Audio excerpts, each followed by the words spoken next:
Okay, like I said, good morning, everyone, and welcome to our session this morning, our business planning session, Business Planning 2021, with a title or a tagline called Fierce Intent. First of all, thank you so much for taking the time to join this morning. And as I have mentioned to all that registered, the objective with this morning is really just to assist you in looking at your planning for 2021 and just to have a general conversation over the next 2 hours and to give you the opportunity to look at your own business plan for the year. You know, we all know that planning is so crucial to the success of every entrepreneur. And for that reason, I wanted to assist you for that. Guys, I'm just going to take 1 minute out. Can I just pause this for 1 second if you don't mind? I will be right back with you. I'm just going to pause for a moment. Right, I'm back. Sorry for that. There was just something here on my side that I needed to sort out quickly. Okay, so that is our objective for this morning, and we're going to be running, let's say, until about 11 o'clock. And the idea with this was to be in a form of a workshop. And with any workshop, you know, if we had the opportunity to sit together in a room now, we'd obviously have the ability to chat and to just to discuss a few things. But with these platforms, unfortunately, it just makes it a little bit difficult. So if I say difficult in terms of the numbers of people that we have this morning, currently there are 86 participants on the session. And what I wanted to ask you is, if you have a question or if you want to say something, won't you please just use the chat facility on the Zoom platform to pop your question. I will keep an eye on the chat facility, or if you can raise your hand, then you'll be able to ask a question. So I want to say that anyone is very welcome to ask a question, but you will also understand that we want to keep the flow going. We don't want to hold it back. So, you know, having said that, just I don't know, you know, weigh up your question, ask yourself if it's really necessary to ask the question. But please, everyone is really welcome to ask any questions. Like I said, the idea is for this to be a workshop. All right, guys, I wanted to start by, well, let me first say, I hope that you have this little business plan booklet printed and that you have it handy. If you don't, then you can just make sure to have a few sheets of paper handy and a pen, and you can just make your notes as we go along. Okay. I wanted to start off the session just with a few kind of points that I wanted to make in a little presentation, and then we will break up our session into different segments. So what I have on the screen is, like I said, a short presentation on business planning, and I want to run you through this. If we say fierce intent, if we want to approach our business this year with fierce intent, what could that mean? You know, on that first slide, I have a picture of the tip of Mount Everest. Now, I'm sure that we'll all agree that there's absolutely no one that will be able to reach the top of Mount Everest if they don't have fierce intent to reach the top of Mount Everest. You cannot doubt yourself. You have to be exceptionally well trained. You have to be focused. You have to have all the planning in place. All those things would be required of a mountaineer to reach the top of Mount Everest. So it requires fierce intent. And the question in our business is, why would you approach your business with fierce intent? And I think it's quite simple. If you want to thrive and not only survive in real estate, whether you are a sales agent or whether you are a rental agent, there is no other way than to achieve that success in your business by having fierce intent. It's not about just surviving. It's really about thriving. I think you'll agree. I know that we are a very diverse group of people through all different age groups, through all different stages in our lives. and with different aspirations. So each of us have different aspirations that we want to take from real estate. Some of you want to earn 1 million, 2 million, 3 million, 5 million Rand a year. Others are happy to earn 10,000 Rand a month. So wherever you find yourself in your aspirations and your own dreams, today my discussion is going to wherever you find yourself in your personal aspirations, that is fine. That is 100%. It's your life. It is your decisions that you make about your life, wherever you find yourself. But my message today is going to be around being the best that you can be. If you aspire to, like I said, to thrive, then we have to approach our business with fierce intent. And our intent has to really be to be a market leader, to go out there and to be the best that you can be. I think we'll all agree that we are all very emotional beings. We are so driven by our emotions. So we are emotionally driven. Do you find yourself sometimes with negative self-talk, where you say to yourself, I don't know if I can do it. I'm not good enough. I don't know enough.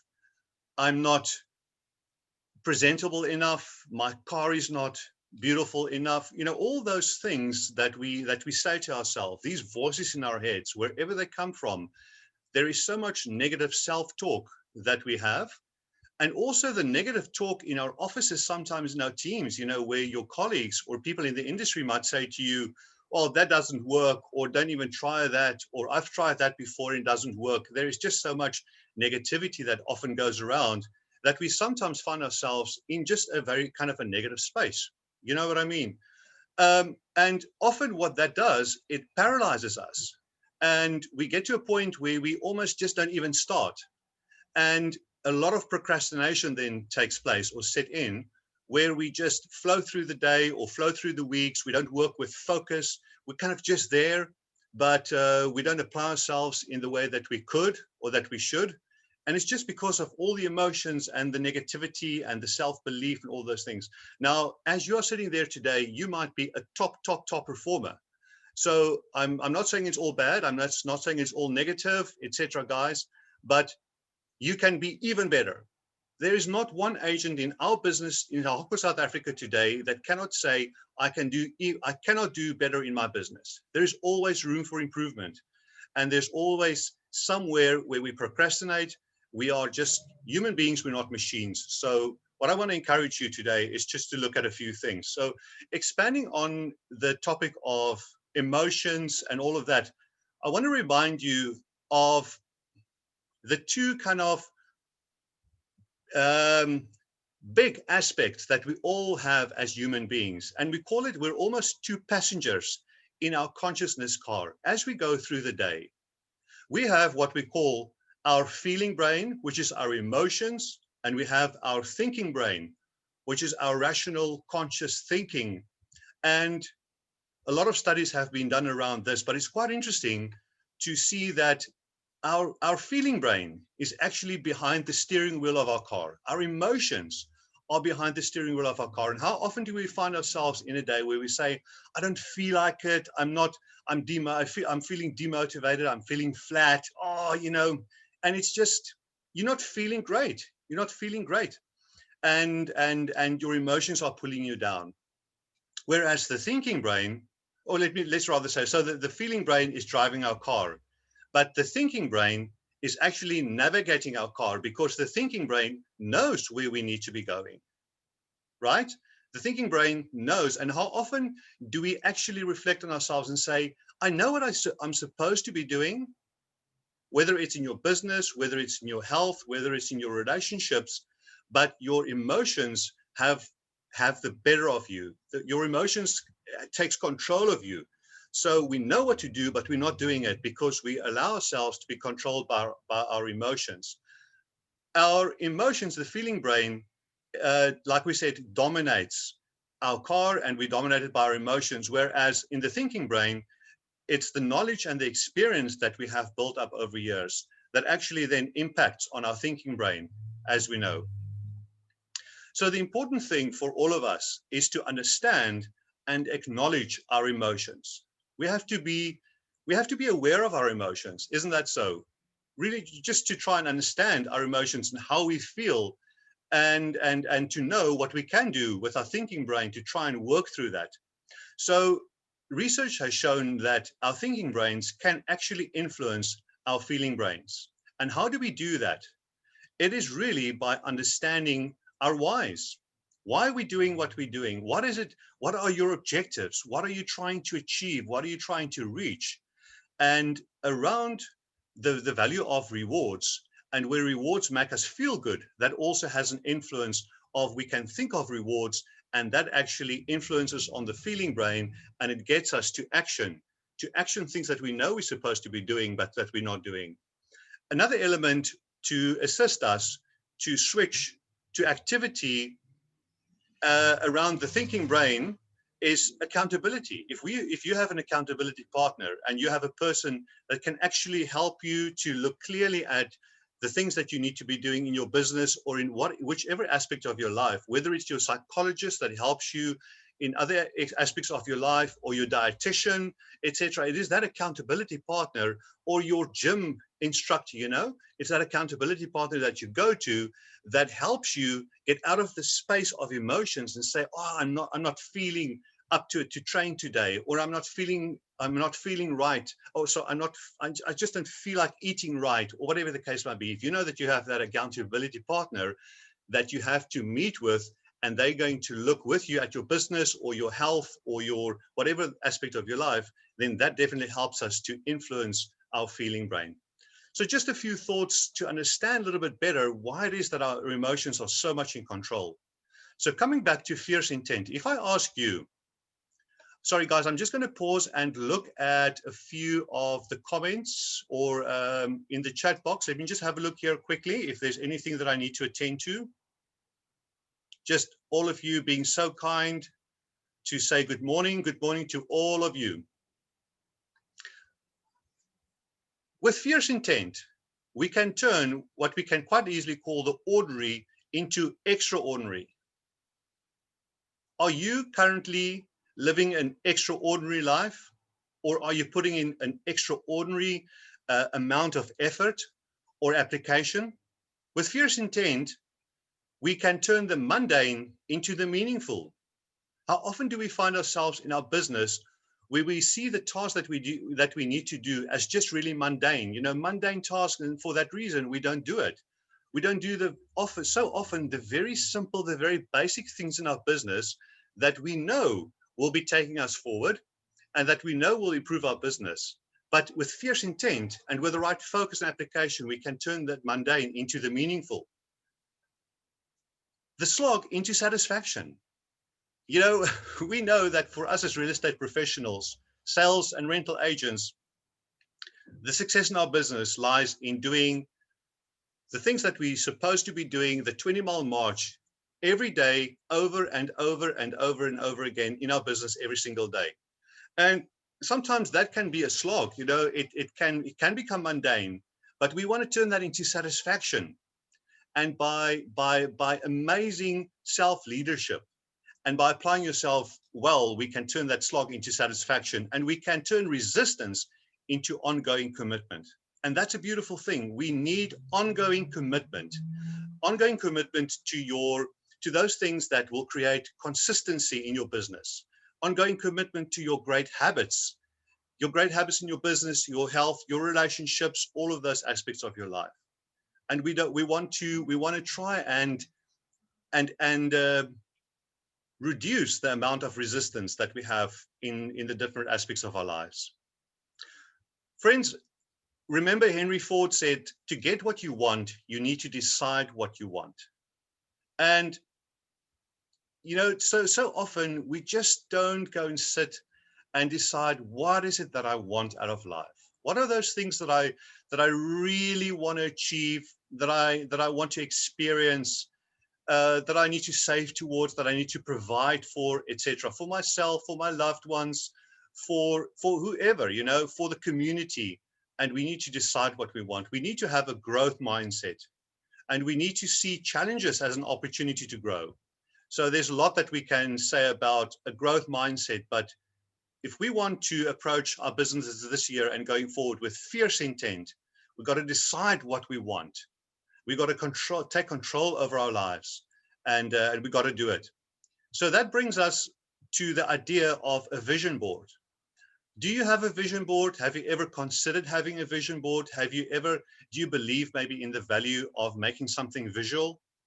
Um, you know, even if I listen to very successful real estate professionals like Bob Wolf that came to speak to us at a South African conference here a few years ago, he has a vision board. He's a gentleman in his mid-60s, but he still has things that he wants to achieve, but he knows that he's got to make it visual for himself.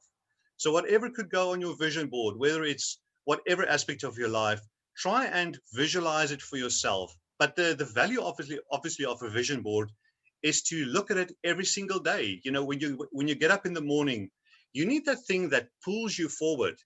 You need those things that actually inspire you, that motivate you, that want to get you going. Like I said, that pull you forward. And that could be your vision. Those are your dreams. Those are the things that you identify that you want to work towards, because we know that money in itself, rands and cents, is not a great motivator. We all want to live a wonderful life. We all want to experience life. We want to travel. We want to do things. We want to, some of us want to live in a beautiful home, or not drive a nice car, or whatever it is, that you aspire to. And if we haven't identified these things, there's nothing really that pulls us forward. The opposite of that is we got to be pushed all the time by either society or by business colleagues or whoever. And there's a big difference by having something internally that pulls you forward, or other people that have to push you all the time to try and push you forward. So consider a vision board. And the important thing is to write it down, as we've said, to write it down and to have that vision board, but then to go over to action. It's no good to have that vision board. It's no good to dream all these dreams, but not write it down and not action what it is that you need to do to get there. And that is really the idea for today, is to see what is it that we want, what are those things that you aspire to, and then what actions can we take to make it happen.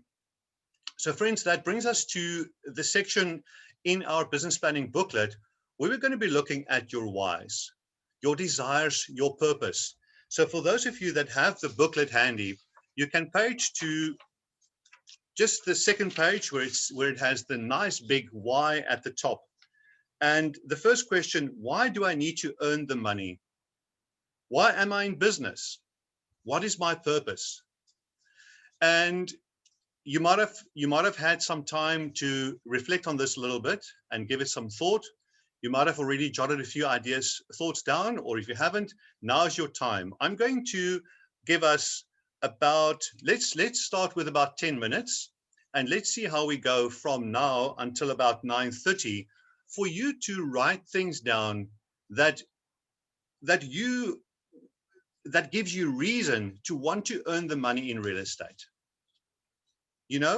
So think of those things. What is it for you? What is it for you?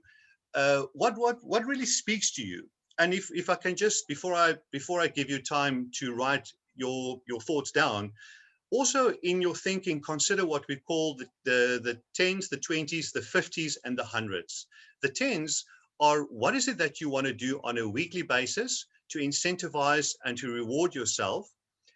So what are the things that you maybe want to do outside of your business every week? It could be a round of golf. It could be to go to a massage parlor, or to go to your hairdresser, whatever it is that you like to do on a weekly basis to reward yourself. There is money that is needed for that. Then your 20s are your monthly incentives. And what is it that you can do on a monthly basis to reward yourself to break away from business?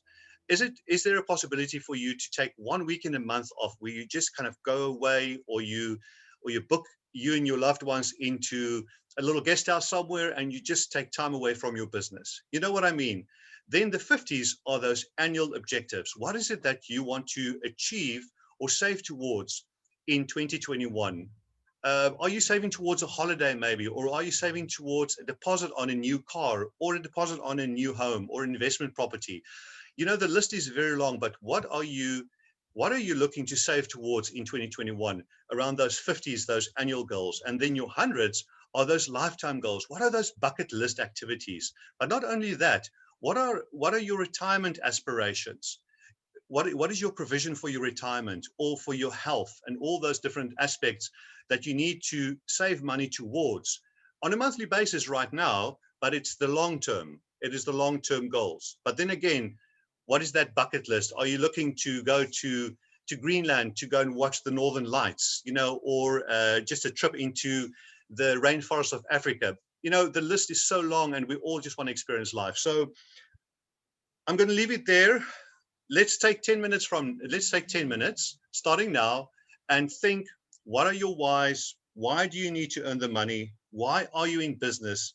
And what is your purpose? What is your purpose? Are you guys happy?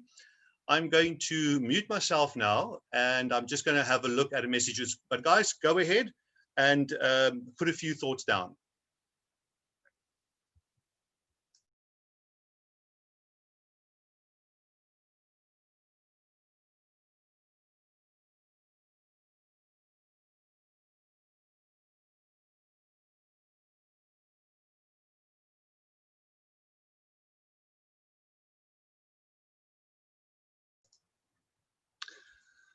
Okay, friends, I hope you took this time to apply your mind and to think of those things that you can identify that will inspire you, that will motivate you, that will pull you forward. And I also had comments talking about, you know, we might be in a position currently where we are feeling really demotivated. We're almost in survival mode. And that is absolutely a reality out there, you know, and that might be your reality. But I want to encourage you today to believe that there is the opportunity, there is the real and fantastic opportunity to pull yourself out of the survival mode. And if you can just on a daily basis apply yourself by doing the right things in your sales business or your rental business, that will take you forward and that will help you to achieve the things that you want to achieve. So maybe you don't want these hugely lofty aspirations maybe in over the next 12 months just to get the momentum going again, but believe that there's the opportunity in our fantastic business, guys. And another thing is that if you're new to real estate, if you are like literally in the first few months of your real estate business, this might also be a little bit challenging to know what to do in your business to get to those whys and your desires and your purpose. So it's just a matter of speaking to the right people, your business owner, your mentor, colleagues in the office that are experienced, people that you can confide in, and reach out to individuals where they can sit with you and help you to think about your whys and your purpose. But really, your desires have to be so strong, guys. You know, if I may say so, that in any business, there is the 80-20 rule. You are familiar with the Pareto principle, the 80-20 rule, which says that in any market or in any office, 20% of the agents earn 80% of the business. So in other words, in the market that you work in, that you find yourself in, there are going to be the 20% of agents that earn 80% of the business. And then 80% of the agents in that market or in your office earn 20% of the business. I'm going to repeat that. In most markets, around 80% of the agents that work in that market earn 20% of the business. That is called the Pareto principle. So you have to have such a strong desire, such strong focus, such strong self-discipline, such strong drive if you want to be part of the 20% of the agents that earn 80% of the business, because you have to be on top of your game. You have to be so professional. You have to be so hardworking. You have to be so focused. You've got to be extremely driven to achieve that, because the other 20% of the agents are exactly that, and you want to be part of them. Guys, I want to move on to the next page in our little business planning booklet. If you can turn the page to where it says at the top, financial and activity breakdown. I don't know if you can see this, the financial and activity breakdown. If you can just open that. If you don't have this document printed, then you are most welcome just to follow our conversation on this. You're welcome to follow our conversation on this page. And I just want to run you through this. Now, this is an exercise for sales agents. And what really the objective is to take your financial objectives and to break it down into your essential activity on a daily basis in your business or on a weekly basis in your business. That is really what we want to do now. And like I said, it's an activity for sales agents because if you're a rental agent, your approach is a little bit different in terms of identifying the number of new listings that you need to bring into your business. It's not based on this type of calculation, and I will talk about that in a moment. But if you have the sheet handy, then the first line asks you what your gross commission income would be for this year, for the next 12 months. And that number has to be the total gross commission that you bring into your office. It is not what you're taking home. It is the gross commission. In other words, if you want to earn, let's say 40,000 Rand per month, and that is roughly 500,000 Rand per year, then you would need to know what is that gross commission that I need to bring into my office so that my portion of the commission is around 500,000 Rand, if you know what I mean. So that gross commission income number needs to go into line 1. And if you'll please enter that number into line 1 in the next minute. I'm going to give you 30 seconds to a minute to enter an amount in line 1.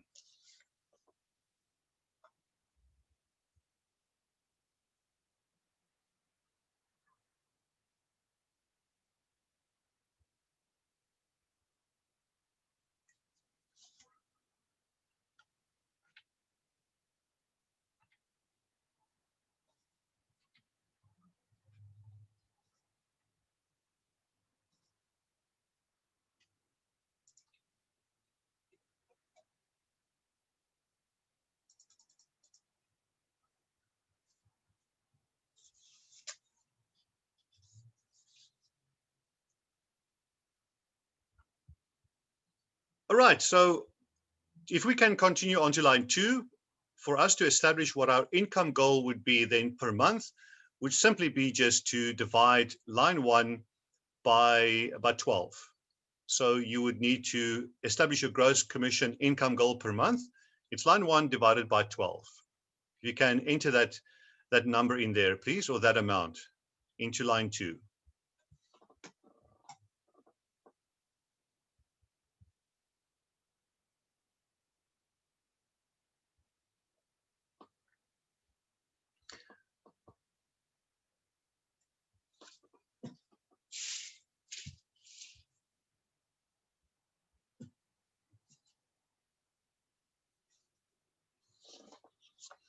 All right, friends, in line 3, what we want to establish in line 3 is the average sales price of property in your farming area.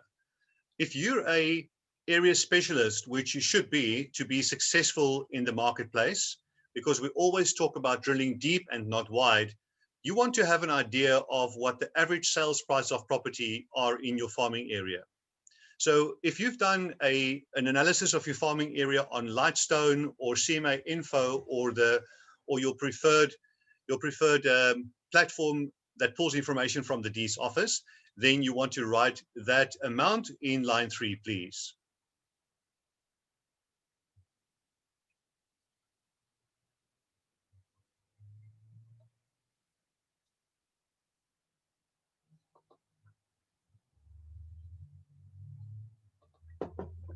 And again, if you are unsure of where to find this information, please contact me or speak to your business owner, your sales manager, a person in the office that can help you find these amounts, averages in your farming area.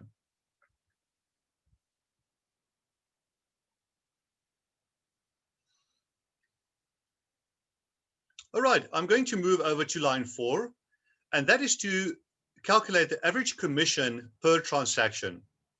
And to establish that, guys, is what we need to do is we need to multiply the amount that we have in line 3 with the percentage commission you charge on average in your marketplace.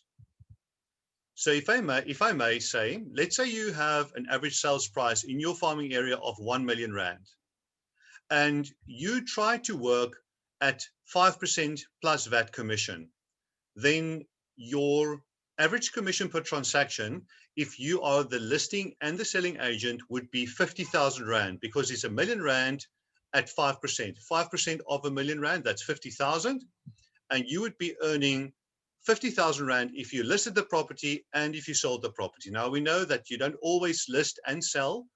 You have referrals, and a portion of the commission might go somewhere else. But if you, yeah, let me not repeat myself, but that would be your average commission per transaction. Please calculate that and enter that amount into line 4. And if you get stuck, please just pop me a message. Please send me a message in this chat box now. You are very welcome to send me a private message. No one else needs to see it. And I will be thrilled to assist you if you're unsure about anything. Don't be shy.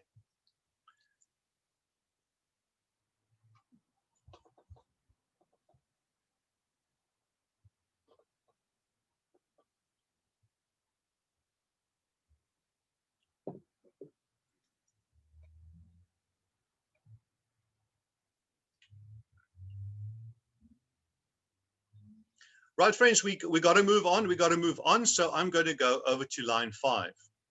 So now we want to try and establish how many properties do we need to sell every year in the next 12 months for us to achieve our income goal.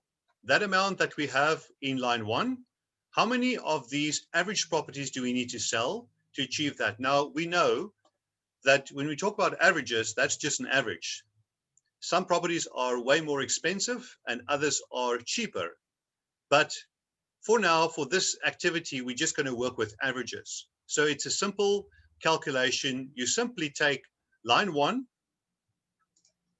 the amount that you have in line 1, and you divide it by your average commission per transaction, which is your amount in line 4, and that will give you the total number of transactions needed per year. As you can see there, line 1 divided by line 4.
Okay, friends, let's move on to line 6. Now, line 6 says, I hope to sell a certain percentage of my mandates. Therefore, I will need X number of mandates for the year. As we know, sorry about that motorcycle driving past. Guys, as we know, for us to sell property, we need stock, we need listings. Yeah. So whether you're a sales agent or a rental agent, if you want to let property, you need stock. You need to go and find it somewhere. If you're a sales agent and you want to sell something, stock is king. Stock is king. And our business is all about getting the listings, getting the call first from the seller. What are you going to do this month, next month, every week of every month, every day of every week, to get the call from the homeowner first? You got to be an area specialist to get the call from the homeowner first. You don't want to play catch up all the time, just seeing new listings coming onto the market. You want to get to a point where you control the market, you dominate the markets. You know, and in other words, like I said, homeowners contact you first, or you're one of those top 3 agents that they contact if they are considering selling their property. So you need listings, you need mandates so that you can sell them. But we don't sell all our listings, right? So we sell a certain percentage of our listings. So while we bring in, let's say, 50 listings a year, we might only be selling 40 of the 50 listings, or whatever that number is for you.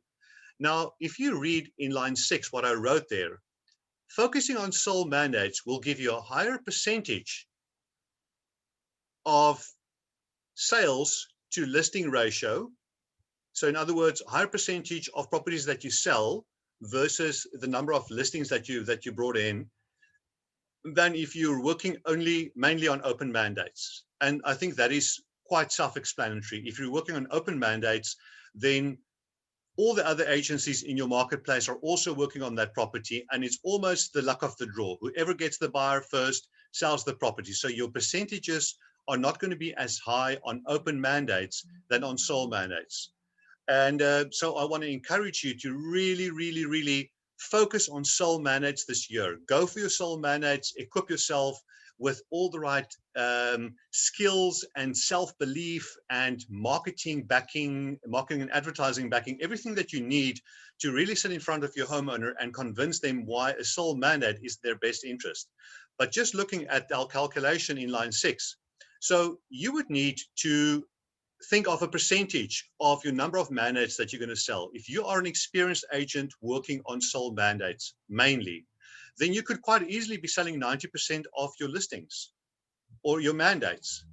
If you are a new agent into the marketplace and you work mainly on open mandates, you might be selling 10, 20% of your listings that you bring into the office.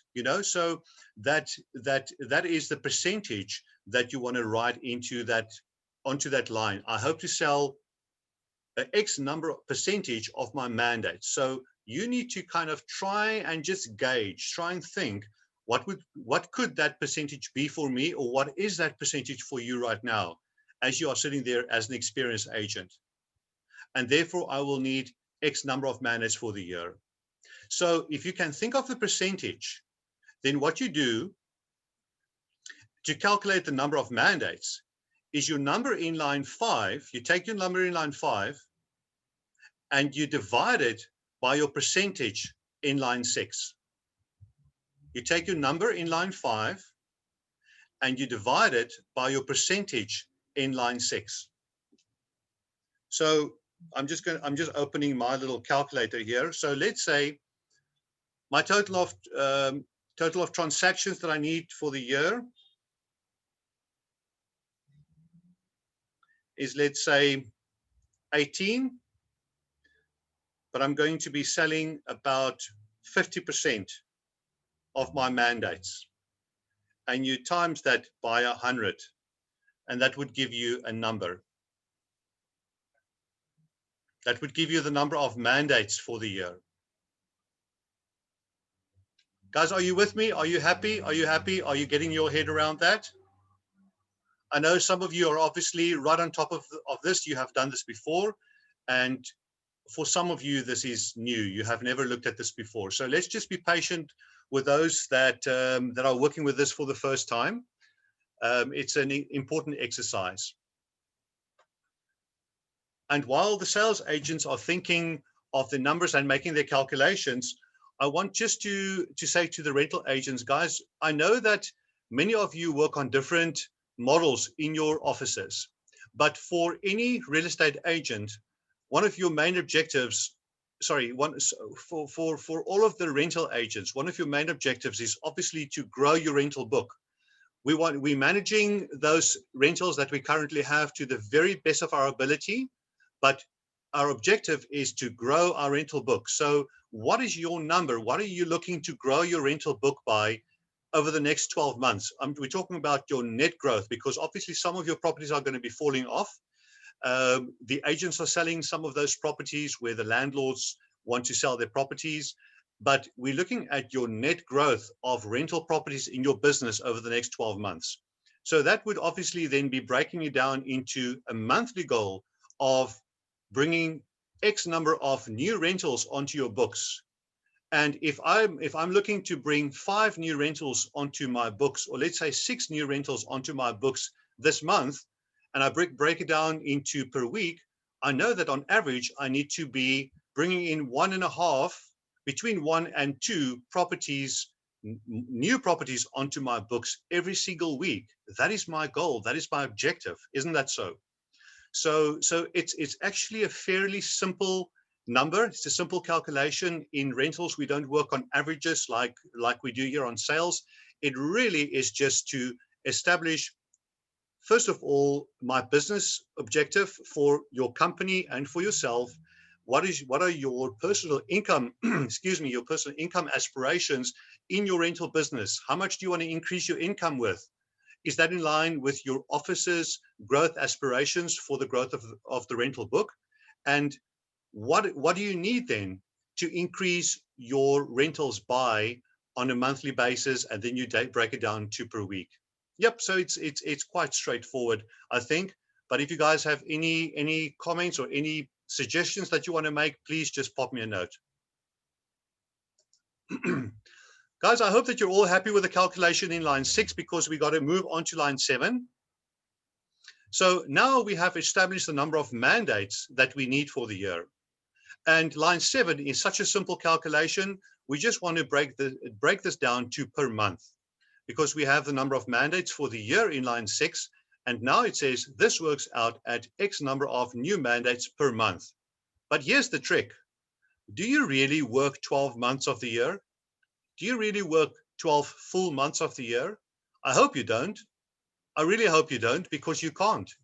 We need time off. We need time away from our business. We need time just to get away from people. You know, we need to go there into the Cedarburg Mountains and just go and rest and break away. Otherwise, we become burnout. We become burnt out. So I want to encourage you to almost make a calculation over 11 months. So you would take the number that you have in line 6, could divide it by 11 or 11.5 to give you a number in line 7. Happy? So enter that number that you have there in line 7, please.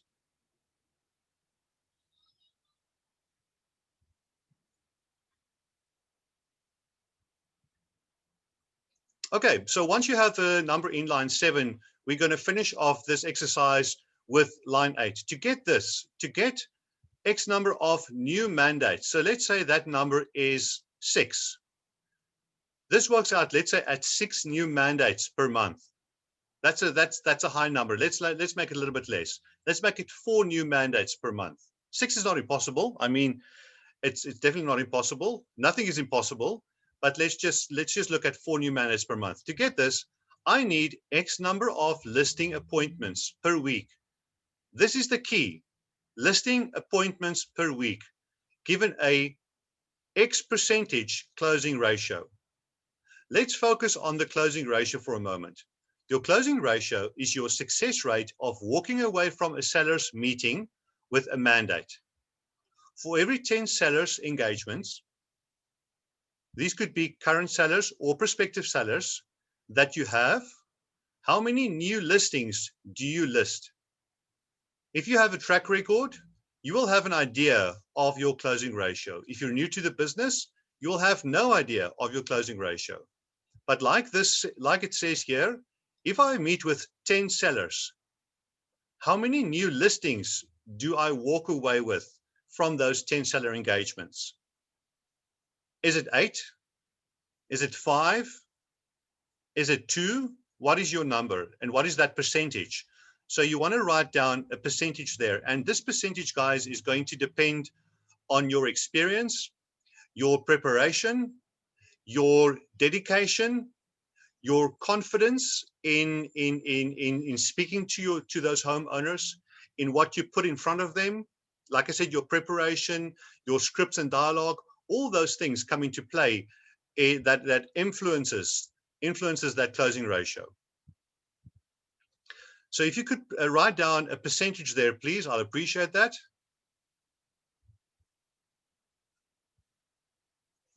And once you have your percentage, now we want to work it back to say, I need so many listing appointments per week now. If I want to list 4 new mandates per month, or whatever that number is for you in line 7, whatever your number is in line 7, we want to break that down now to the number of listing appointments that you need every week, given your closing ratio. And the calculation is that number in line 7 that you have. You divide that by your percentage closing ratio in line 8. Yep.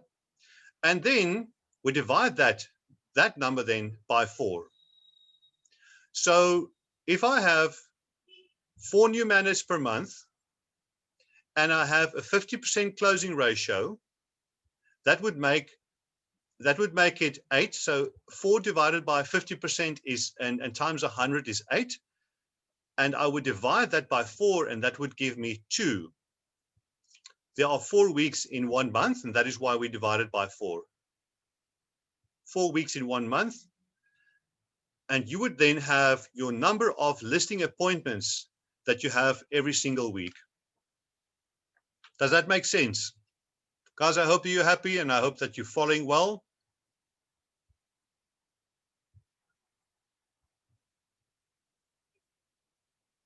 Okay, let's move on. Let's move on. So hopefully you have this number now in terms of your number of listing appointments that you have to have per week, because on the next page we want you to write that target number of listing appointments down that you need to secure every single week in your business. So if you look at this page in your little business plan, my ascent to the top in 2021 with fierce intent would require my target number of listing appointments per week to be your number. Could you please enter your number into that little block? Nice and bold and nice and big, if you don't mind. Nice and bold. Write your number down, your target number of listing appointments per week. Now, guys, we know that obviously every week is different. Some weeks you have great success, and other weeks you have less success. But here again, we're working on averages. But the important thing for you is to now have a focus for every single week in terms of putting yourself out there into your marketplace, speaking to homeowners, to get listings, to get mandates on your books, to sell those properties, and then to generate an income. From now on, I'm not going to be fixated anymore on what I need to earn every month or what I need to earn this quarter.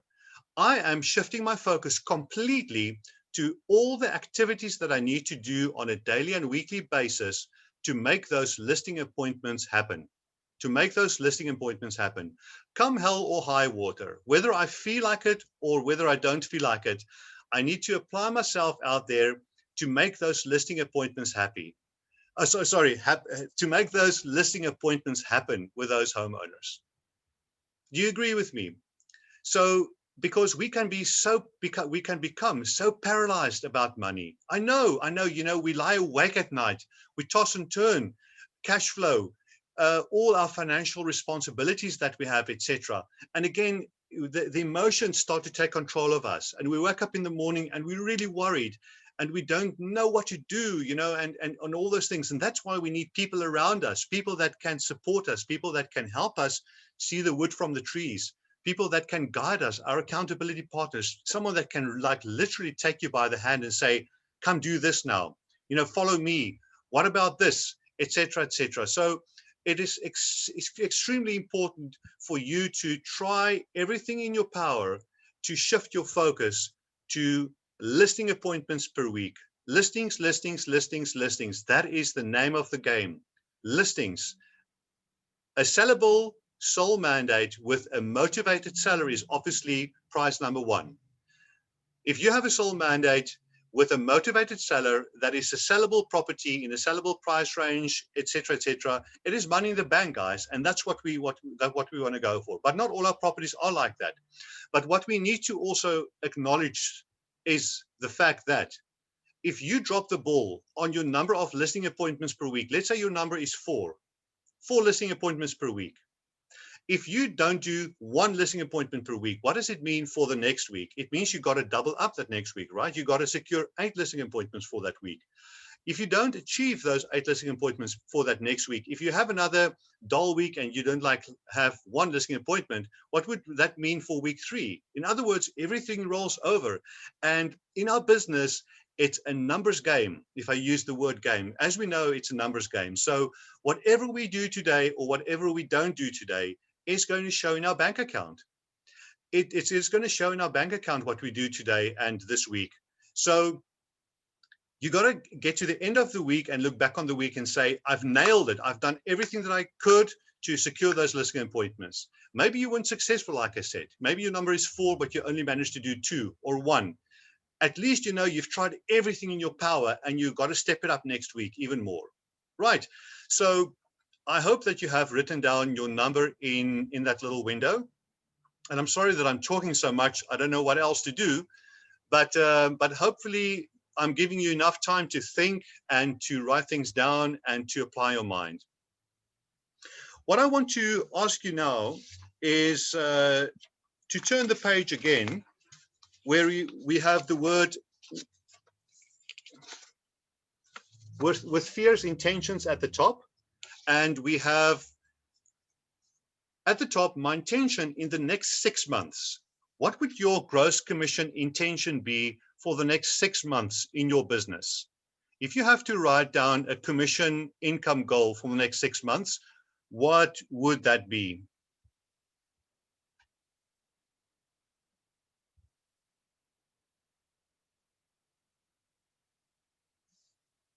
Sorry, guys, I'm just reading a message on my screen quickly. So I'm waiting for you just to write down your gross commission income goal for the next 6 months. On that line at the top of your page with fierce intentions. I had a question from a rental agent now in the chat window. Guys, I want to ask you, if you're a rental agent, won't you please contact me afterwards and we can really just share a few ideas and thoughts around doing calculations for your rental business in growing your rental book, and also having some form of calculation where you have your goals and you break it down to the number of new listings that you want to bring onto your rental book in a week. Can we chat about that after the session? And I think that would be really valuable. Okay, so going back to this page with fierce intentions, if you look at the last 6 months in your business, if you consider the last 6 months in your business, you can just write the months down at the top there. Let's just say from July till December of 2020. Just write those months down there, if you will.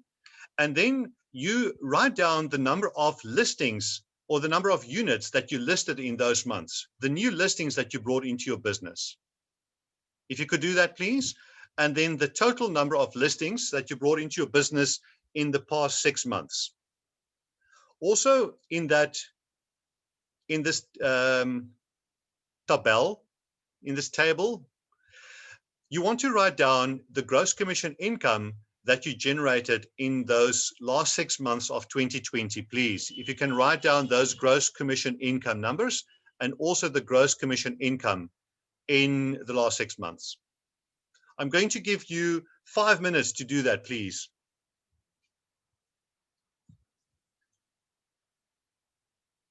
Guys, I'm not going to be taking a leg stretch. I see that it's already 10:05. Unfortunately, our time is going to be so limited between now and 11 o'clock that I'm just going to be pushing on. But please grab a cup of coffee or a glass of water or stretch your legs and just come back to the session if you want to, or if you need to.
Okay, friends, I hope that you've managed to enter some of this information in here. You might not have all of this handy or on hand at the moment, but at least you have this document now, so you can go back to this. But really what we're trying to achieve, or what we're trying to establish, is what is the gap?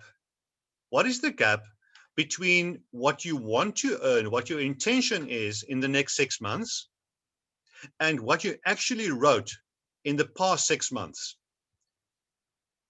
That would be the value, or the number, the amount, let me rather say the amount, the difference between what your intention is and what you actually did in the past 6 months. Now, I do realize that some of our regions are quite cyclical, or call it dependent on the season. So the last 6 months of 2020 might not compare to the first 6 months of 2021. I get that. But the idea for you is to see where I want to take my business. What did I do in the past 6 months? Am I happy with that? Do I want to stay there, or do I want to increase it to a higher number? And you want to establish what the gap needs, what the gap is. So let's say I did 500,000 rand, or let's say 600,000 rand in the past 6 months, and I want to do 900,000 rand in the next 6 months. Then my gap is obviously 300,000 rand. Is the difference between the 900 that I want to do, the 600 that I did. So my gap is 300,000 rand. I'm just reading a quick message here.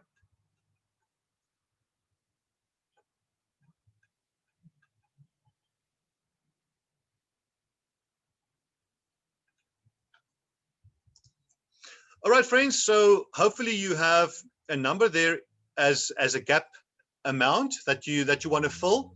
And what would you need to do over the next 6 months? What are your aspirations in the next 6 months? So it could also be February, March, April, May, June, July. It doesn't need to obviously include January, because we're almost through January. So maybe start with February until February, March, April, May, June, July.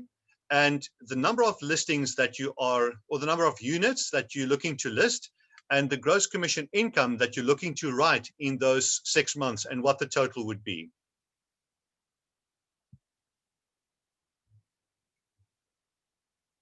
If you don't have this business plan document printed, then please just write this down on your blank piece of paper. Write down the months and put a number of units next to each month and the gross commission income.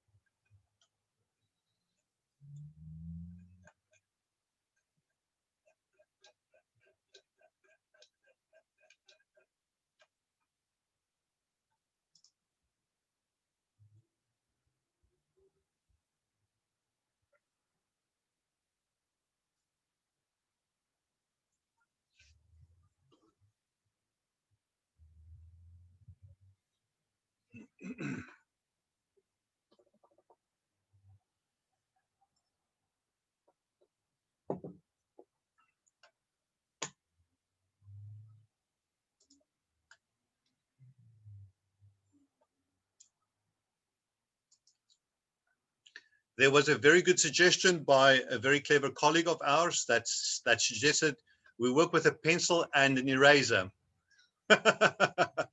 you might be erasing some of your numbers as you rethink them, etc. Pencil and eraser, absolutely.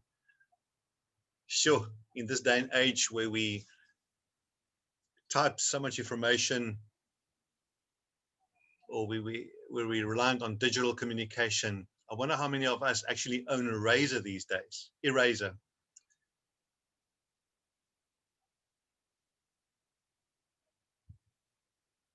But you might grab your child's eraser, right? If that's in the pencil box.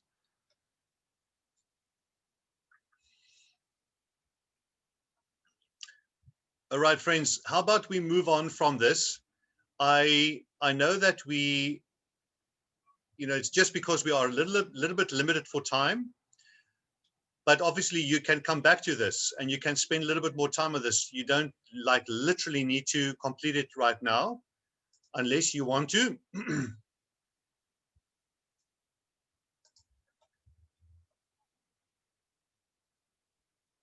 I'm going to give it another 2 minutes, and then I'm going to move on where we start to look at strategies and activities, etc. So take 2 more minutes for this.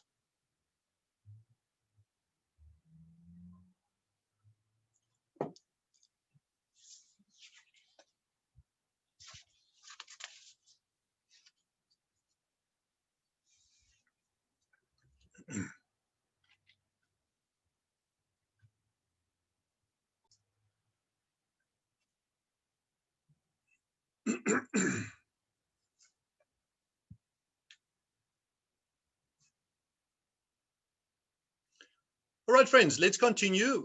If you haven't completed then the information in those 2 tables, then you can just go back to that and get it to a point where you're really happy with it. You have the document, and obviously if you need to reprint the page, whatever you need to do. Okay, so I want to take you back, like we said, to our focus that we are placing now on the number of listing appointments that we need to secure on a weekly basis. And I want to leave you with this image, and many of you have seen this, but we sometimes lose sight of the importance of this. Is our business is like a funnel, and we put so much into our business. We feed our funnel with so much activity and things that we do, and we expect a result to come out at the bottom. Isn't that so? So what we said now in terms of our focus on securing the number of listing appointments per week, there are certain things that you would need to be doing on a weekly basis, on a daily basis, that would secure those listing appointments for you. And just on the screen, we have normal, call it prospecting and lead generation activities that we engage in as real estate professionals. Whether you are a sales or a rental consultant, you would be cold calling, you would be active on social media, where you put your personal profile out, you have your little videos out, where you build relationships with people, you engage with friends, with homeowners in your area, with your community, etc., etc. All that social media activity that you engage in to also generate awareness around you, your personal profile, your business, so that people can start to see you as the go-to person for real estate, for the best real estate service in your area. You would be contacting the homeowners of existing listings, a listing that came up onto the market in your area with another agency last week. You would be sure to make contact with that homeowner just to introduce yourself and find out if there's the possibility to be of service to that homeowner. And that is often what we call the low-hanging fruit. That is something that we cannot not do. If it's a sole mandate, then the homeowner will say to you, John, Mary, this property is currently on a sole mandate with the agency, but the mandate comes to an end at the end of February, and we can speak then. You know, that type of thing, but you would need to know how to handle that then from there to make sure that you stay in touch with that homeowner. But guys, the existing listings in your marketplace are the low-hanging fruit. We need to be speaking to those homeowners. And all the other activity that you are engaging in on a daily basis to make listings happen. Can you see at the bottom of the screen, it says listings leading to sales, and that leads to income. So everything that we do on a daily basis would result in listings, sales, and income. It is as simple as that, but it is as hard as that. And while we want to make sure that we focus on our daily activity, like I said earlier, we don't want to become too distracted and paralyzed about what we want to earn. We have established what we want to earn. If you want to be a platinum agent for Harcourts in South Africa, you know that you need to be earning 350,000 Rand gross commission income per quarter. That would be your aim. Let me just see if I'm correct with that. Yeah, platinum agent is 350. A gold agent is gross commission income of 225,000 Rand per quarter. A silver agent is 175,000 Rand gross commission income per quarter, and your bronze status is 110,000 Rand per quarter, 110,000 gross commission income. So it's 110 for bronze, 175 for silver, 225 for gold, and 350 for platinum. That is for the sales agents. On the rental side, Harcourts South Africa doesn't have the facility to break down the rental income that we have for our offices to the different agents. Our rental offices get rewarded for their rental income, and also there we have different categories for your rental awards. We have what we call your quarterly awards, and we have annual awards. So one of your aspirations might really be to drive towards that, to be either a bronze, silver, gold, or platinum agent. So once you've established your number, now you break it down. You break it down into the number of listing appointments that you need to secure on a weekly basis. I don't think I need to say anything more than that. So before we start to look at the strategies to close the gap, we're going to be looking at this section on the page now, strategies to close the gap. Guys, I hope that you can see the little window on your computer screen where I'm holding up the document, but we're not going to start filling that in as yet. I just want to run you through a little bit of information quickly. Many of you are familiar with what we call the performance matrix. And for you as real estate professional, for us as real estate professionals, sales and rental agents, there are three very big standout elements in our business and in our approach that impacts directly on our success in our business. The first one is our mindset. Are we positive? Are we optimistic? Do we have a can-do attitude? Are we taking ownership of our business?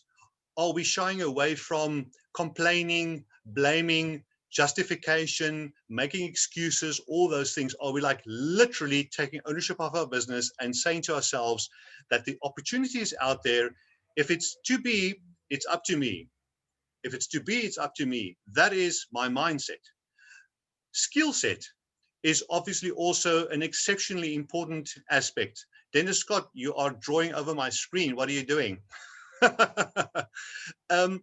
Skill set is also an exceptionally important aspect of our business, because we know that there are so many skills that are required from us or of us as real estate professionals to be successful.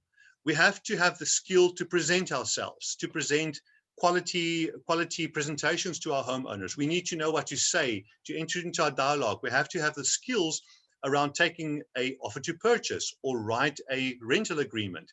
We have to have the skills to negotiate between our sellers or our landlords and our buyers and our tenants. We need to have the skills on technology, whether it's H1 or Facebook or Instagram or LinkedIn or YouTube or Zoom. Things are becoming so digital these days that we need to develop our skills on these platforms. Otherwise, we are falling behind. And it's very, very important that we put the time aside to develop these skills. So skill set and the development of our skill set, critically important, guys. But then we come to structure. And that is really our big focus for the next 40 minutes, is looking at structure, because we know that there is self-structure that you are responsible for in creating structure in your business, because this is your business. You are employed by your office, but you're not earning a salary. You are totally reliant on generating your own income. So you need to take ownership of your business. No one else is going to do it for you. You're either going to make it or you're not going to make it, and you're going to fall off, and it's going to be terrible. And so with that comes your strategy and your plan. What is your strategy and what is your plan? If you look towards your franchise owner, or if you look towards Harcourts South Africa, do you expect of your franchise owner to have a strategy and to have a plan for your business, for the business that you're in? Obviously you do. Do you expect of Harcourts South Africa to have a strategy, to have a plan for where we're taking Harcourts in South Africa? Absolutely, you do have an expectation that we have that strategy and that we have the plan. And you expect the same of Harcourts International, because we need to know where we're going with our organization. We need to advance our organization. We need to develop our company so that we can all win. And it's exactly the same for you and your business. If you don't apply yourself in thinking, what is my strategy going to be? What are my plans going to be and my actions? Then you are not acting as an entrepreneur. You are sitting and waiting for someone else to make it happen. And guys, I'm just making very general statements. I know that so many of you are like really on top of your game. You plan exceptionally well, you strategize well, but many of our team members don't plan well enough and don't strategize well enough. And I'm not going to even go today into why we aren't planning, etc. Let's just leave that. I think we know for a fact, not I think, we know for a fact that it's critical to strategize and to plan. What are your goals that you focus on? You got to have goals, as we've already said. Now we have established that financial goal. You have that financial income objective that you're working towards. That is so important. We need to block our time. We need to prioritize tasks. And we're going to be looking at that in a moment. And then we really just got to follow our system and our processes that allow us to be successful. Follow the process, follow the right systems, follow the right process, and you will be successful. Another element of structure is what we call your support structure in your office. And that is what your franchise owner is responsible for. So you would have your office departments, you would have the support in your office from an administrator, from your franchise owner, etc. So there is that team support, but there is also the Harcourts South Africa tools and systems and support that we provide you, that structure that we provide as a head office team also. So you as a Harcourts sales or rental agent will have your self structure and you will have your support structure from your office and from Harcourts South Africa. And together, guys, we're just going to kill it in 2021. We're just going to knock the socks off our clients, and we're going to go out there with fierce intent. We're going to make it happen. I'm getting all excited. I'm getting all excited. So let's just very quickly say, you got to take time out of your business to strategize and plan. It doesn't happen automatically. I know that we find ourselves in a business where it's just go, 7 days a week. We work long hours and you are just exhausted at the end of the day or the end of the week. And you almost don't feel that you have time or energy, mental energy to apply your mind and to strategize and to plan. But we got to do it. It's got to actually be time in your diary where you put time aside and strategize and plan. And you got to strategize and plan for your quarter. What is happening between now and the end of March in this first quarter of 2021 in your business? As you approach the end of March, then you got to plan for the next quarter from April till the end of June. So for every quarter, you got to have a plan. Where do I want to prospect in this quarter? What are my objectives in terms of new listings? What do I need to earn? What are my plans in terms of my digital self-promotion? And the type of feedback that I want to give or the service that I want to give my clients, all the different aspects of our business, your CX, your customer experience, what are my plans in this quarter for that? And we've got to write it down again. We got to understand at a high level, where am I taking my business in the next quarter? Every month, as we are 9 days away from February, surely going into February, you got to have an intent for February. What am I going to be doing in February? Again, the same elements of your business. What am I going to be doing in terms of prospect lead generation? How many new listings? How am I going to service my clients, etc., etc. So you got to have a plan for the month. And with that, we also obviously have to have a plan for every week. You got to exactly know what is happening today, tomorrow, etc., every day of the week. And with that, we do time blocking, and I'm going to look at that with you in a moment. And then our daily planning, critical to plan for every single day. And with that, let me first say, if we take the time out, guys, to strategize and plan well, we know that it's going to energize you. While it requires your time and your effort, it will energize you as you go into a new quarter, as you go into a new month, as you go into a new week. If you have a plan and if you have strategized, it will just motivate you and energize you. There's no question about it. The truth is, as we know, if we don't plan our days and our weeks, other people will plan it for us. And so easily we can find ourselves flying by the seat of our pants. We are not proactive in our business. We are reactive. We become reactive. We're just reacting to a lot of things. We are not leading it. We're not leading our days, our weeks, our months, our quarters, and other people actually determine things for us in our business, when our appointments take place, etc. But I don't want to elaborate on that. We are running out of time. So it's important to know that we got to take control of our days and our weeks. Otherwise, other people will plan it for us. I just want to have a quick squiz here at a message. Okay, that's all good. Guys, I'm sure that most of you are familiar with Stephen Covey's Big Rocks productivity jars, and many of you have seen these displays where we try and fit rocks and pebbles and sand into a jar, or whether it's golf balls or what. And we have two different jars, and we have two different approaches. The jar on the left, as you can see, has pebbles in it. Sorry, has big rocks in it, the most important tasks. Your big rocks are your most important tasks. Then in between that are your pebbles, your moderately important tasks. And in between that, you have your sand, which is your unimportant tasks. So ideally, you want to fill your jar, which is your day. And your day consists, let's say, of 12 working hours. You know, it might be 14, 15 for some, but let's say your day consists of 12 hours.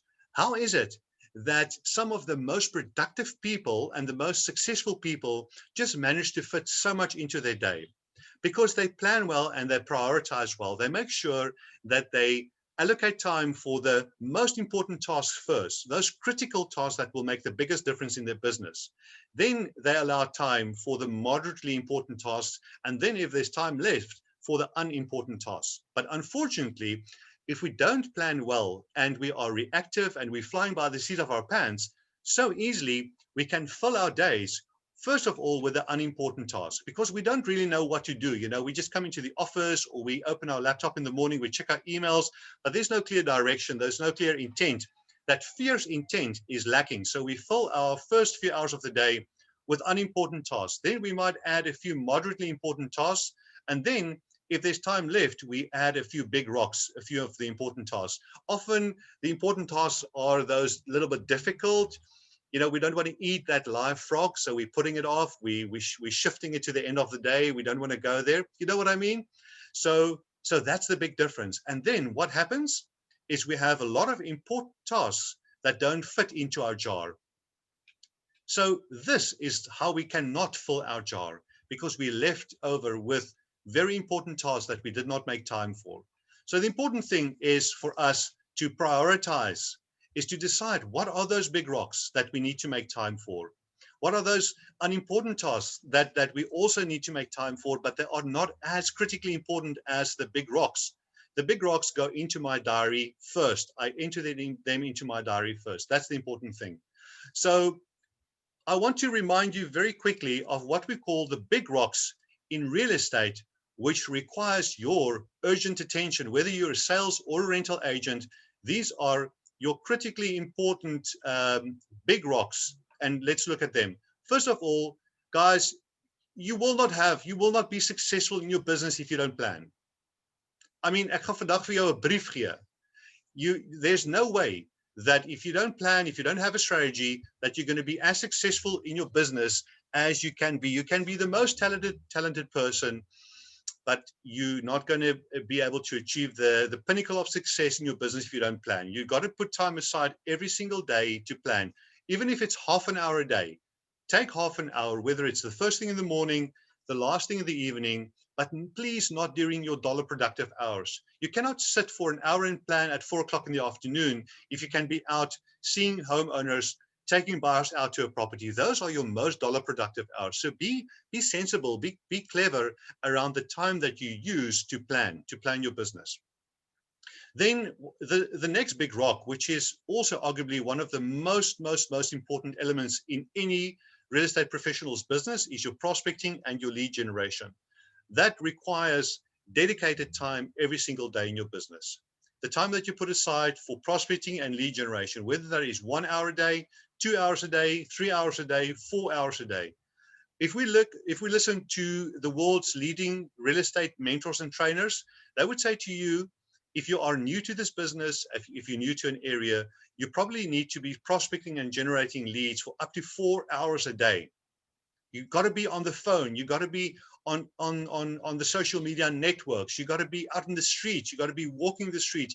Everything that you need to do to prospect and generate leads. Yep. Okay, cool. So, and then another big rock that definitely needs to be in your business, sorry, in your daily and your weekly planning is listing properties. There has to be time that you allocate towards listing new properties, getting new properties onto your books. So in other words, meeting with homeowners and taking the photos, taking down all the information of the property. And that could be 1 hour a day, 2 hours a day, 3 hours a day, 4 hours a day, but bringing in new properties into your business. Another big rock is managing your existing listings. That requires daily attention. If I have a property on my books, I got to make sure that I give that homeowner feedback. If I have a rental property on my books, I got to make sure that I give that landlord feedback. Managing your listings, making sure that it's still advertised on the right portals, it's still putting through to P24. I'm still giving feedback to my homeowner around what's happening in the marketplace. Everything that's required. Maybe I need to take new photos. Maybe I need to meet a videographer at the property to take a video. Whatever is required to manage that listing. Okay, guys. Your buyer and tenant activity. I need to have time to take buyers or tenants out to my property. And if they want to make an offer to purchase on that property, I need to have time for that, right? I cannot say to my buyer if they want to view the property today, or my tenant, sorry, I can only see you tomorrow or on Saturday. It might be too late if it's an open mandate, then. So in other words, I need to allocate time for my buyer and my tenant activity. I need to have time to manage my sales and my rentals. If I've done a sale, the feedback that I give to that seller. If I've taken a rental property, the feedback that I give to the landlord. I need to make time to do personal promotion. Everything that I need to do personal promotion.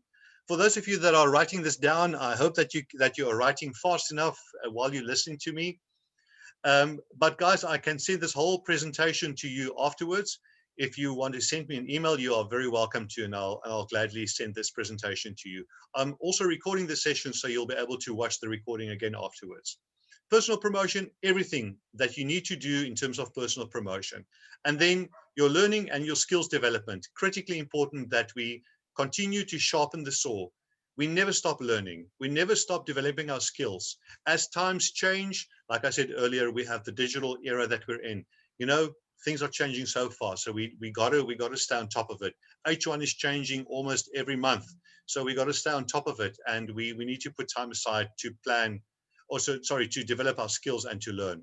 So those are what we call the 8 big rocks in real estate. And when you plan your week, you got to make sure that you allocate. I'm just going to pop over. You got to make sure that you allocate those critically important 8 activities into your time blocking.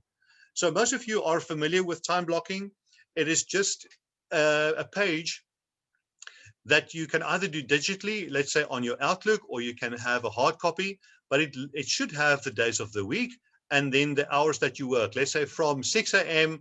until whatever the time of the night that you work in. Sorry, guys, don't leave your email addresses here on the platform if you don't mind.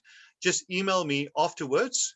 Email me from Outlook, because sometimes I lose the chat history, and I can't go back to the chat history sometimes after these sessions. So rather email me after the session, please, if you don't mind, on Outlook. So coming back to your time blocking, guys, it's important that we then block times for the different activities. And in this example, you can see that this agent allocated in blue times where this person exercises. They're looking after their health, walking, gymming, spinning, a parent school meeting, some rugby in Durban, there's hockey at school. You can see all the blue activity or the blue blocks in the weekly planning. Then the next very critical element that you want to put time aside is obviously for your non-negotiables, like your meetings, your sales meetings, ad deadlines, other meetings that you have, open hours that you maybe need to go and watch a property, training that you're doing, like this morning for 2 hours. There's a show house at 2 Portland. So that would go into your weekly planning, let's say in a color-coded red. Then the next item that you definitely need to put time aside is your greens, is your prospecting and your lead generation. I know, guys, so many of you that are very busy, that are successful, that have so much stock, so much activity. The first thing that falls by the wayside as you're running with buyers, as you're running with sellers, is you stop prospecting and you stop generating leads. But what sometimes happen in our businesses, right, is we sell out. We get to a point where we sell all our stock, nothing comes in, and we get to a point where we like literally have no listings over. So if you can still try and put an hour a day aside to prospect and to generate leads, that could be from 9 to 10 in the morning or from 10 to 11 in the morning. Decide on the hours in the day. But I don't want to get into a further training session on prospecting and lead generation. But as you can see, this agent prospects in the morning an hour a day. And then in the yellow blocks, this agent allows for hours and hours a day for buyers and sellers activity. This would be to list new properties, to take buyers to properties, to give feedback to sellers and to landlords on those properties. So activity, everything around servicing my sellers or my landlords and my buyers and my tenants. So sorry, this is for a sales agent, but obviously if you're a rental agent, you will be doing exactly the same blocking time where you have activity with your landlords and your tenants. What we don't have in here is something like skills development and growth and learning. So somewhere we also need to allocate that. Guys, it might not be happening on a daily basis. You might allocate a day or two a week to hone your skills, to sharpen the saw, that type of thing. I'm not saying that it should happen on a daily basis, but it's critically important that every week somewhere you set time aside to upskill yourself on certain aspects of your business. That is so important. But if you have any questions around any of these things and you don't want to ask it now, please send me a message afterwards and we can chat about it. We can unpack it further. But when we look at our tasks in every single day, we want to make sure that we prioritize well. What are those tasks that you got to do yourself? You cannot delegate it to anyone else. It has to be done. That's an A task. Yep. So that's an A task. You can even mark it A. A B task is you should do it, but it's not as critically important as an A task. A C task is nice to do yourself, but it doesn't have the level of priority as an A and a B task. And your D and your E task, things that probably need to happen in your business, you should either consider delegating it to someone else, or if some task could be eliminated, the E task, then eliminate that. If it's not going to make a difference in your business or to your client or your colleagues, then just eliminate it.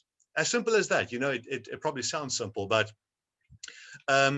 try and be very aware of how you prioritize your tasks on a daily basis and in every week. Okay, I think I'm just going to pause here for a moment. It's 20:11 now. I want us to come back to my presentation. Sorry, not the presentation. The little booklet that we have, business planning booklet.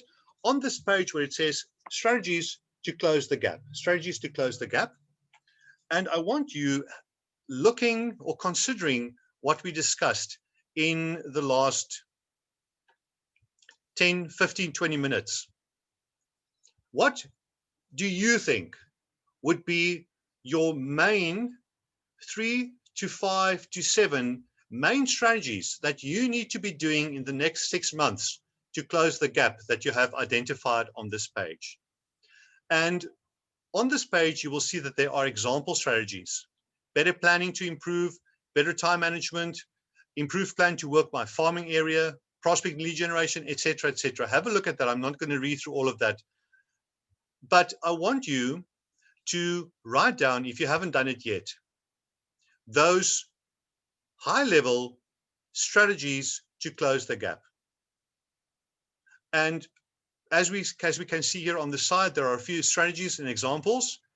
If you will please take 5 minutes to write down not more than 7 strategies that you believe should be closing the gap for you in the next 6 months.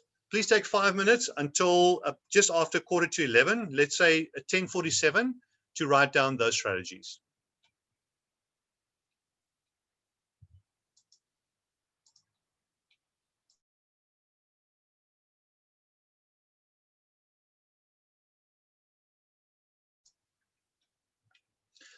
Hi friends, it's 10:47.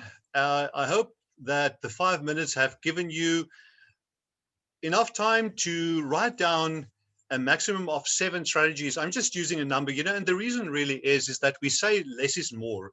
We cannot do everything. We cannot make improvements in our business, in every aspect of our business, in the next 6 months by like literally doing everything. Less is more. If we can focus on the critical few activities or the critical few strategies, but we really nail it, then we're making progress in our business. We can't try to do like everything. If you know what I mean, the important thing is to really focus on those critical strategies, whether it's 3 or 5 or 7, however many you want. So would you mind turning the page, please, to the next page where it has actions at the top? Because now we want to break those strategies down into actions or tasks or activities, whatever you want to call them. Because every strategy requires certain actions or tasks, and we want to identify that. But our time is like really running out, so we're not going to be able to thoroughly complete this today, but hopefully I would have put you on the right track to spend time after the session further on your business plan, to complete it and to really give it some more thought. So what I want to ask you is those strategies that you wrote down on the previous page, won't you please put them into these blocks that say strategy 1, strategy 2, down to strategy 6 or strategy 7. If you can please put those strategies onto that page. If you don't mind taking a minute or two to do that.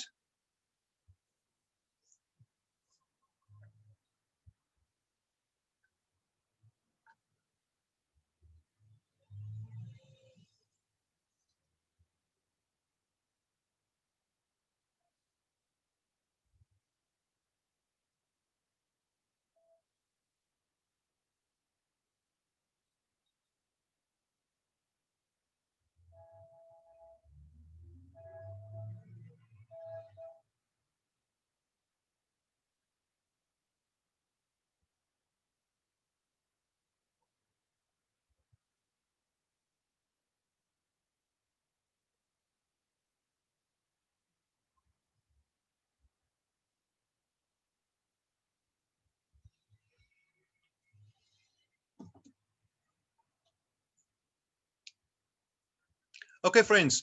So hopefully you've written down your strategies.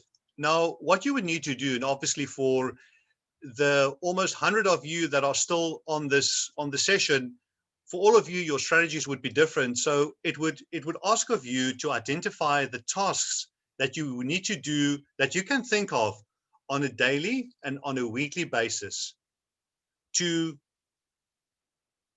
nail that strategy. If one of my strategies was to, let's say, to prospect better, to prospect and generate leads better, what are those tasks that I can think of that I need to be doing on a daily basis, on a weekly basis, to prospect and generate leads better? And that could also even tie in with my personal prospecting and lead generation. So one of the tasks could be, starting in the week, is to identify my social media marketing calendar. That would be a task. So have a social media marketing calendar for the week, and to identify all the different social media posts that I want to do this week. So I'm thinking, let's say on Monday, I do this type of post. On Wednesday, I do that post. On Friday, I do that post. And I have a plan for the week, or I want to shoot a video, whatever the case might be. And you say, who could help me? Who is that person that can help me with doing that digital marketing calendar? Is there anyone? Is it just me, or is there anyone in my business that can help me? And what is the due date? The due date could be a specific date. The due date could say daily. The due date could say every morning. The due date could say every afternoon. The due date could say weekly. you know, that type of thing. So identify the due dates. Guys, I do have another document in my possession that's called Possible Tasks for Sales Consultants. And it has a lot of different tasks that fit into the big rocks in your business. I'm more than happy to email this to any of you if you want, if you need more inspiration on tasks that you can do to nail your strategies. So you can, again, in your email that you send me, you can just ask for this document and I can send it back to you. And another resource that I also want to make you aware of or remind you of is our Sales the Harcourts Way book. Sales the Harcourts Way little handbook. This is a magnificent resource. If you want to upskill yourself on every single aspect in your business, you would do yourself a massive favor by making sure that you get your hands on your own copy of this book. And I promise you, you will read it and reread it, and you will use it as a very handy reference in your business. It covers all aspects of your business, including your personal wealth creation, your own personal well-being, all those different things. So yeah, also reference this resource. Let me give you 5 minutes just to spend time on a few tasks on some of your strategies. It's 10:53 now. I'm going to give you 5 minutes until 10:58, please.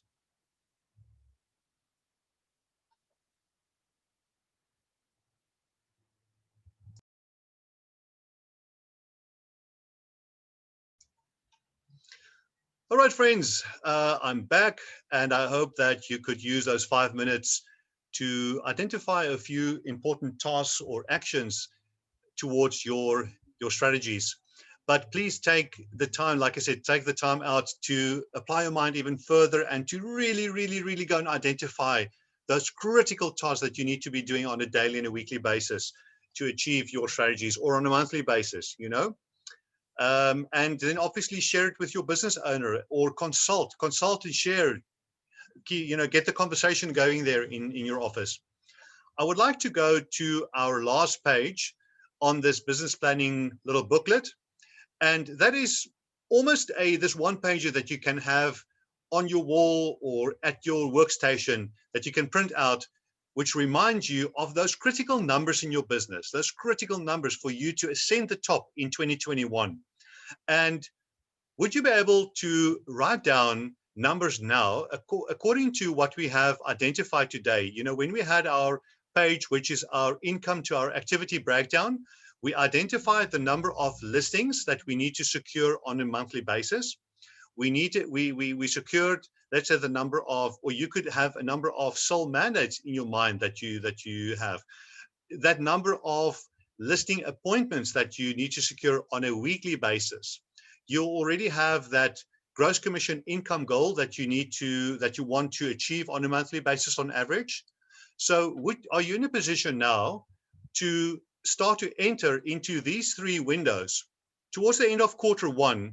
What would be your key performance indicators that you want to track in your business to say, this is where I want to be at the end of Q1. This is where I want to be at the end of Q2, Q3, and Q4. And obviously Q4 could either be the end of 2021 for you, or it could be the end of the financial quarter for Harcourts South Africa, which would be the end of March 2022. So you can decide which is that quarter for you. At the bottom of this page, I just wrote down an example. Could be, I have current listings, total listings, my total number of listings on my books, of which there are current 8 sole mandates or sole or joint mandates, and my gross commission income is 350,000 Rand. That is my aim for the end of that quarter. That is the amount of gross commission income that I've written up to that point. But that is just an example of KPIs of your choice that you want to enter into these windows. So yeah, you know, I don't think that there's going to be time right now. I want to close off the session just by a few more thoughts. But after the session, please will you take time to complete those windows with your KPIs, put it up on your wall. And because the important thing, guys, is that your business plan needs to be revisited on a monthly basis, almost on a weekly basis. If you can have this document, if you can have this business plan in 21 with fierce intent in your top drawer on your desk, and you look at this regularly, you're reminding yourself on a weekly basis, these are the things that I said I need to be doing in my business. These are my goals, my aspirations. This is why I'm doing it. These are my whys and my desires and my, my purpose. That is the things that we need to fill our minds with and be reminded of the things that we need to be doing in our business. Please don't file this in your bottom drawer.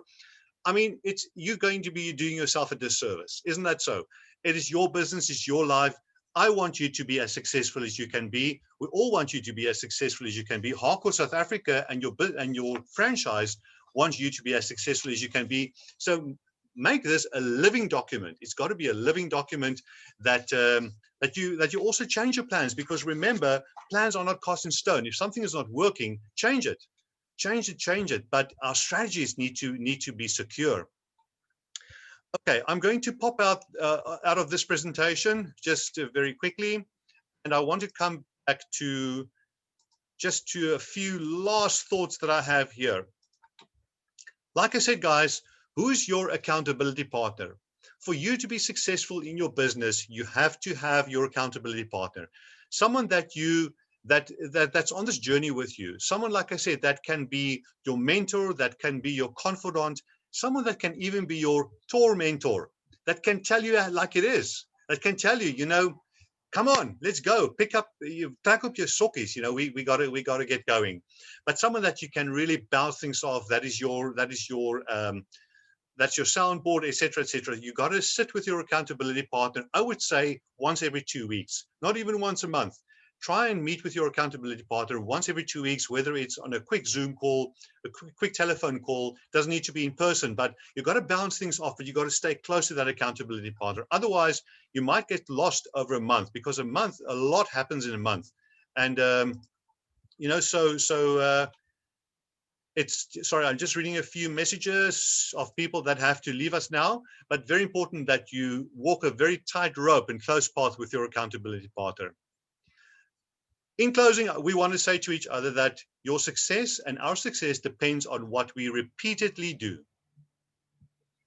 Your success depends on your consistency, guys. Every day, the 20-mile march. Every day, the 20-mile march. Yep.